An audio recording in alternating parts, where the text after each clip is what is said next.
Hey guys, I know that my lessons can get pretty in-depth and kind of long, so I wanted to start a separate segment called A Little Less. Now, this is going to focus on the science behind some of the topics that I bring up in my lessons that maybe I'm not able to expand on, or any random topics that I've learned or come across that I want to make sure that I share with you. This way, you'll know where my information usually comes from and gives hopefully some credibility to what I have to say or the conclusions that I draw. If you like these little segments, I ask that you guys please give a thumbs up or please subscribe because your feedback will help me know if I should make more. So if you watched my first lesson, you heard me say our decisions are driven by subconscious motivations such as repressed or childhood trauma, primal instincts, whether you're drinking a hot or cold coffee, and by those we deem as authority. So this little is going to expand on just that and to bring awareness to the concept of free will and understand that it isn't as simple that one may think. Understanding these different dynamics can allow one to foster compassion towards each other and provide the knowledge to evaluate what might be driving your own choices, especially when it comes to relationships.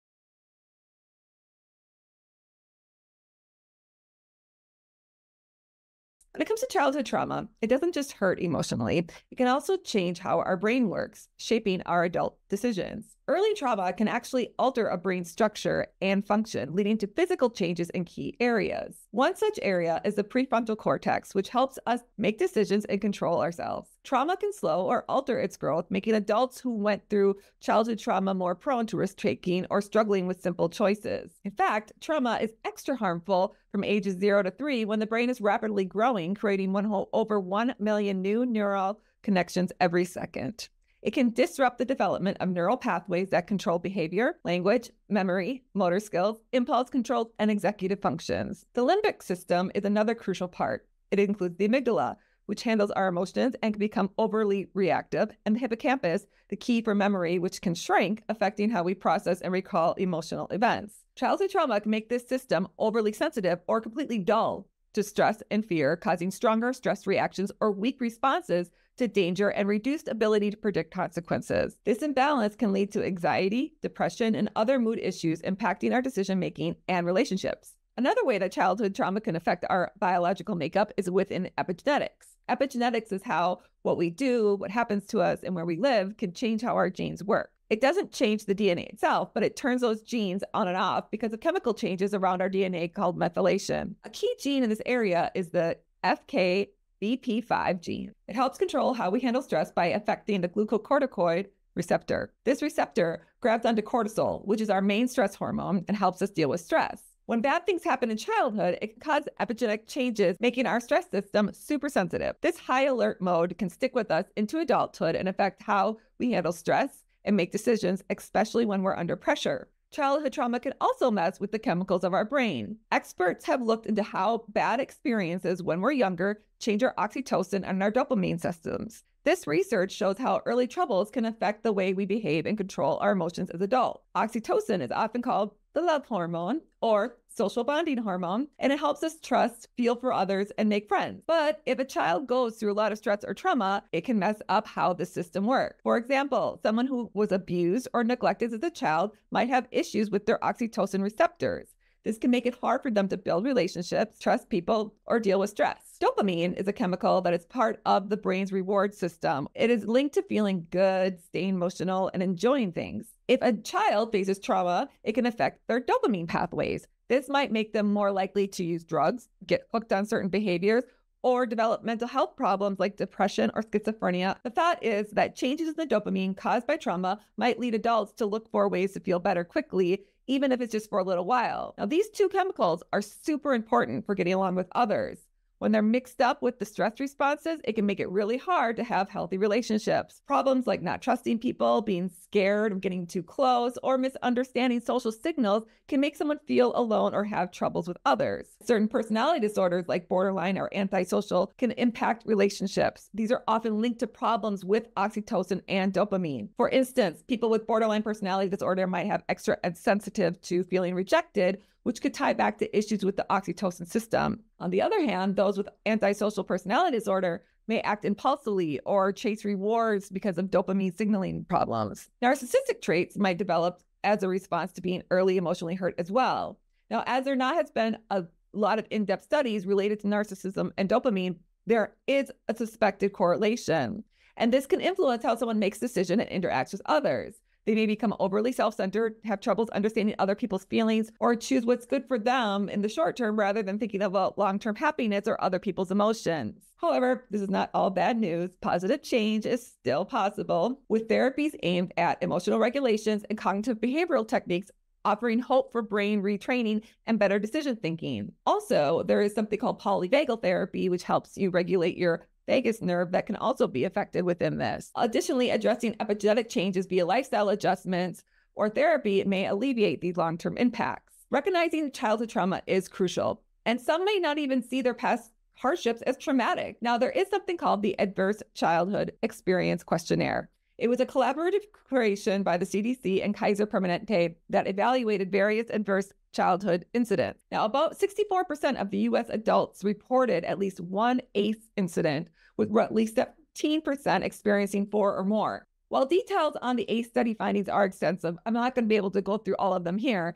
but it is key to understand future health risks that may be affecting your decision-making. So if you would like to know if you've been affected by childhood trauma, you can refer to the original ACE questionnaire and the CDC resources that I provided below in the notes.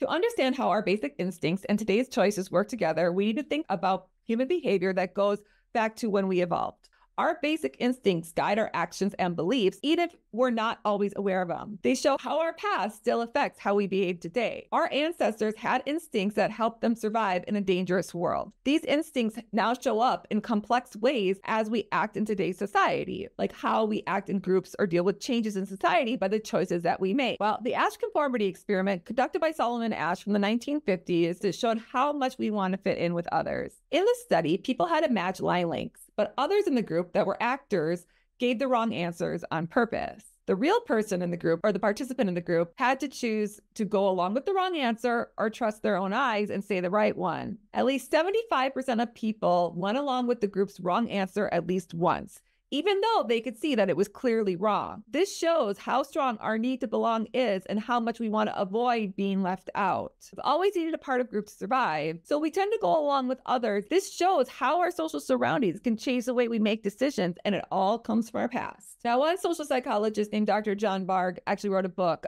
called Before You Know It, and how our unconscious mind affects our current mind today, focusing a lot on those survival instincts. One study they did actually showed how our survival instincts affect our political views, which was quite fascinating. They had people imagine that a genie gave them a superpower, either that it could be that they couldn't be hurt or they could fly. This was to see how feeling safe, which is important to us from way back, would change their political views. People who felt they couldn't be hurt started to have more open-minded liberal views. People who imagined flying didn't change much. So this means that when we feel safe, we're more willing to accept new ideas and changes and become more liberal. But if we feel scared or feel threatened, we might want to make things stay the same, pushing us more towards that conservative Republican view. This study showed how our need for safety can shape our political opinion. It suggests that our political views might come more from our instinct to survive than from actually careful thinking in today's time. It also explains why fear can have a big effect on politics, just like President Roosevelt or Obama said about fear stopping social change. In Reflect, the Asch experiment and the study on political views together show how our instincts still change the way we make social and political choices today. By understanding these deep influences, we learn more about how our basic instincts and modern decisions are connected, allowing us to reevaluate where those decisions are really being fostered.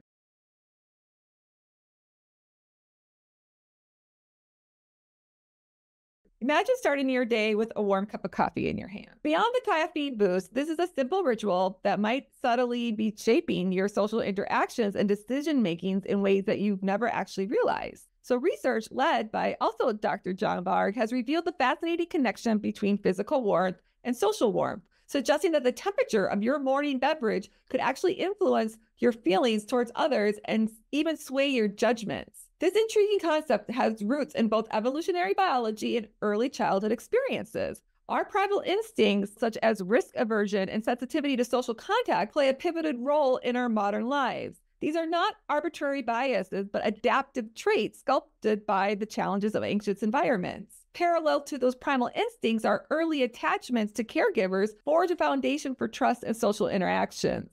The sense of security or insecurity instilled by our relationships with our parents and their responsiveness to our needs from infancy remarkably predicts how we navigate social relationships or interpersonal relationships throughout our life, influencing our capacity for trust and our approach to conflict and intimacy. Drawing on the psychological effects of physical sensation, Dr. Barg's research has demonstrated a direct link between the warmth of a beverage and the warmth of social judgments. Holding a warm cup of coffee can make us perceive others more positively, fostering feelings of closeness and trust, while a cold beverage might lead us to feel socially distanced or skeptical. The insula, a region of the brain, activates in response to both physical warmth and the emotional warmth of connecting with loved ones. The hardwired connection suggests that our social behaviors and attitudes are influenced by our physical states more than we have assumed.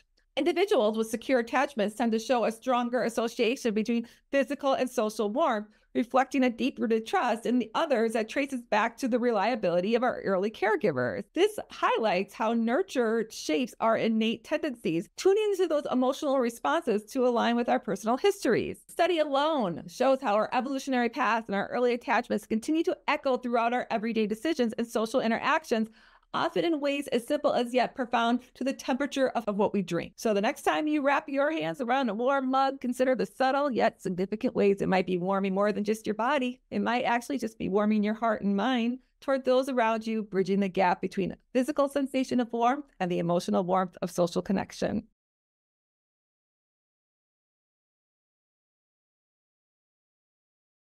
We like to think that we make choices on our own, but authority is everywhere. It's in our families, our laws, and the way society works. This can mean that we have less freedom than we think because authority guides and sometimes tells us what to do. Authority shows up in many ways. It's clear in places like police, courts, government. It can also come from things like religious books, religion itself, old documents, the Constitution, and social rules that tell us how to act based on past people's ideas.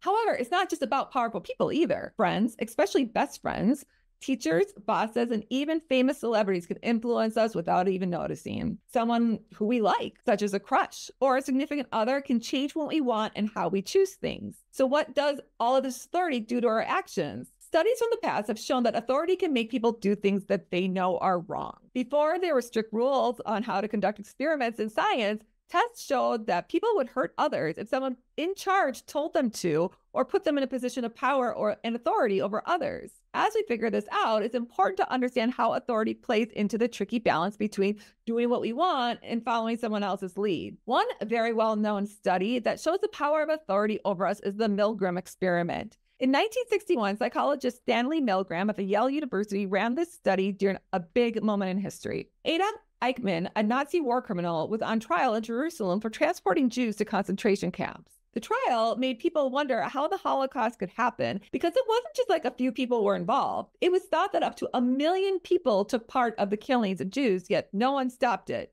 And people asked, why did you do it? Those involved often said they had no choice. They were just following orders. Milgram, who was Jewish, took the trial very personally, and he wanted to understand what makes people commit genocide. He asked, could it be that Eichmann and his helpers in the Holocaust were really just obeying orders, or can we call them accomplices? Now, this experiment has been repeated many times around the globe, and the results have been always very consistent. And even though it could no longer be conducted today scientifically in the US due to the implications of required ethical practices in scientific experimentation, there are some cases where it still be done on reality TV or in other countries. Well, the experiment went as follows. Milgram placed an ad calling for male participants for a memory experiment at Yale University to be paid $4, which is about $40 today. It didn't really give details on what would happen or what would be required of the study. Now, there were 3 components involved. There was the experimenter, who was in charge of the session, which was the authority figure, the teacher, the volunteer that was actually doing the session, and then there was a learner, which was actually an actor pretending to be a volunteer. The participants were told they were to be separated in pairs where one would be the teacher and one would be the learner, and that would be decided by pulling a piece of paper from a hat. The actual participant didn't really know, though, that both pieces had the word teacher on it. Then the teacher and the learner were taken to adjacent rooms where the learner was strapped to what appeared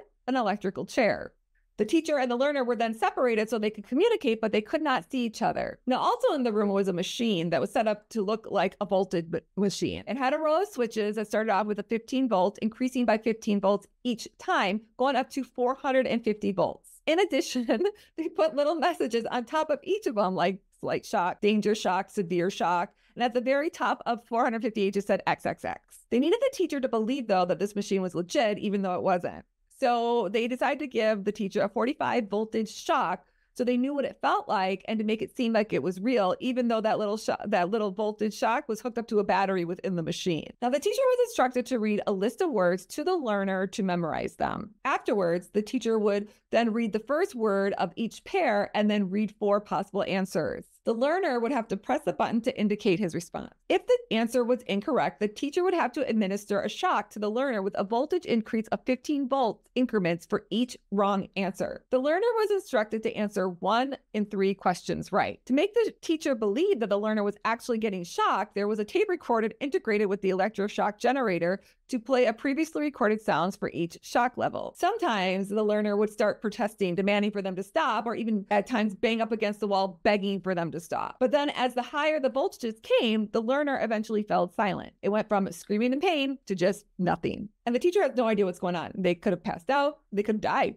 They have no idea. And some learners even actually complained of a heart condition. Each time the teacher would indicate a desire to stop, the experimenter would give specific verbal prods to respond with. If the teacher would say, I don't want to do this anymore, they would simply respond with, please continue or please go on. If they continued to protest, then the experimenters would say, the experiment requires that you continue. If they continue to protest, it is absolutely essential that you continue. If they still continue to protest, the experimenter would say, you have no other choice, you must go on. If the teacher wanted to stop after all 4 successful verbal prods, the experiment would stop. Otherwise, the experiment would go on until the subject had enlisted the maximum of 450 volt shocks 3 times in succession. How many do you think got to the 450 volt 3 times in a row? Understand as well that the subjects were not excited about administering these shocks, right? They were actually displaying various degrees of tension and stress. Some even had nervous laughing fits or seizures. And 100% of the participants paused the experiment at least once to question it. Some said that they would even refund the money because they just didn't want to participate. So how many people do you think did?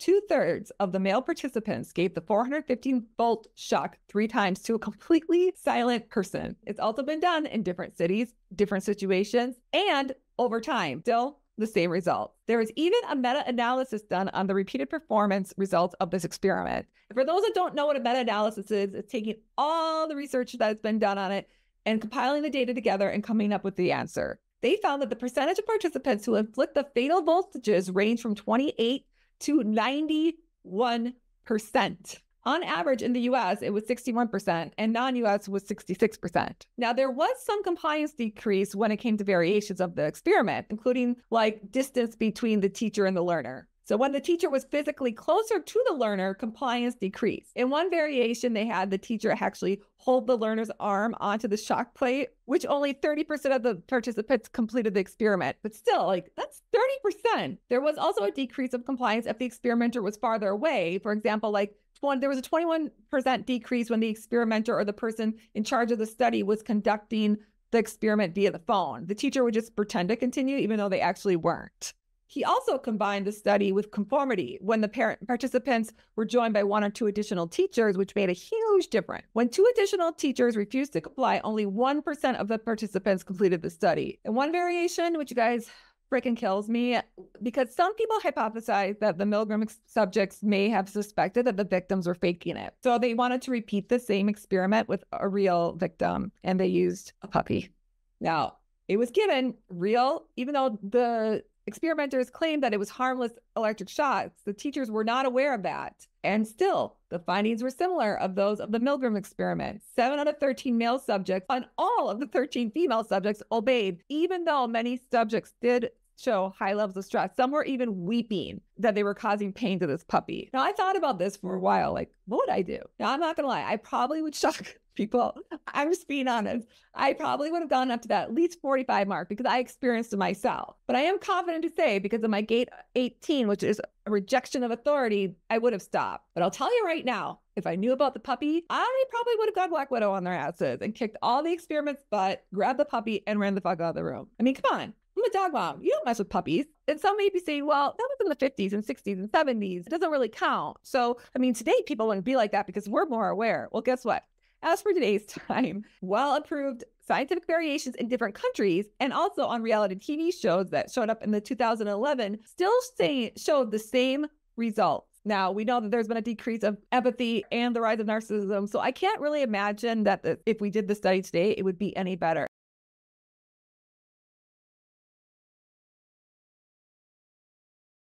They're just a few of the variations when it comes to making choices. So how you really know what's influencing your choices, you might not be aware, because our unconscious mind does really drive a lot of our choices. So what's next? Well, how do you gain free will? First, become aware. Think about how you're making your decisions and the choices that you're making and what is actually influencing them. Second, gain knowledge. Third, tap into your power. It's not a quick fix, but it can teach your brain. You can teach your brain to resist trauma's impact or how to control your reactions to things. If your choices are hurting you or others, you might need to understand why. Shift your thinking.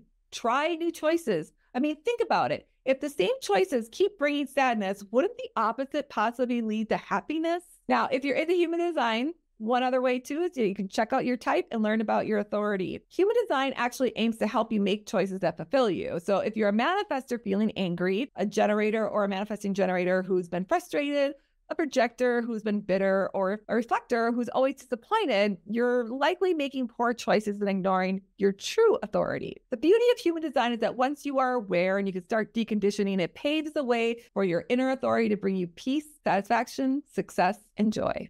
The choice is simply up to you.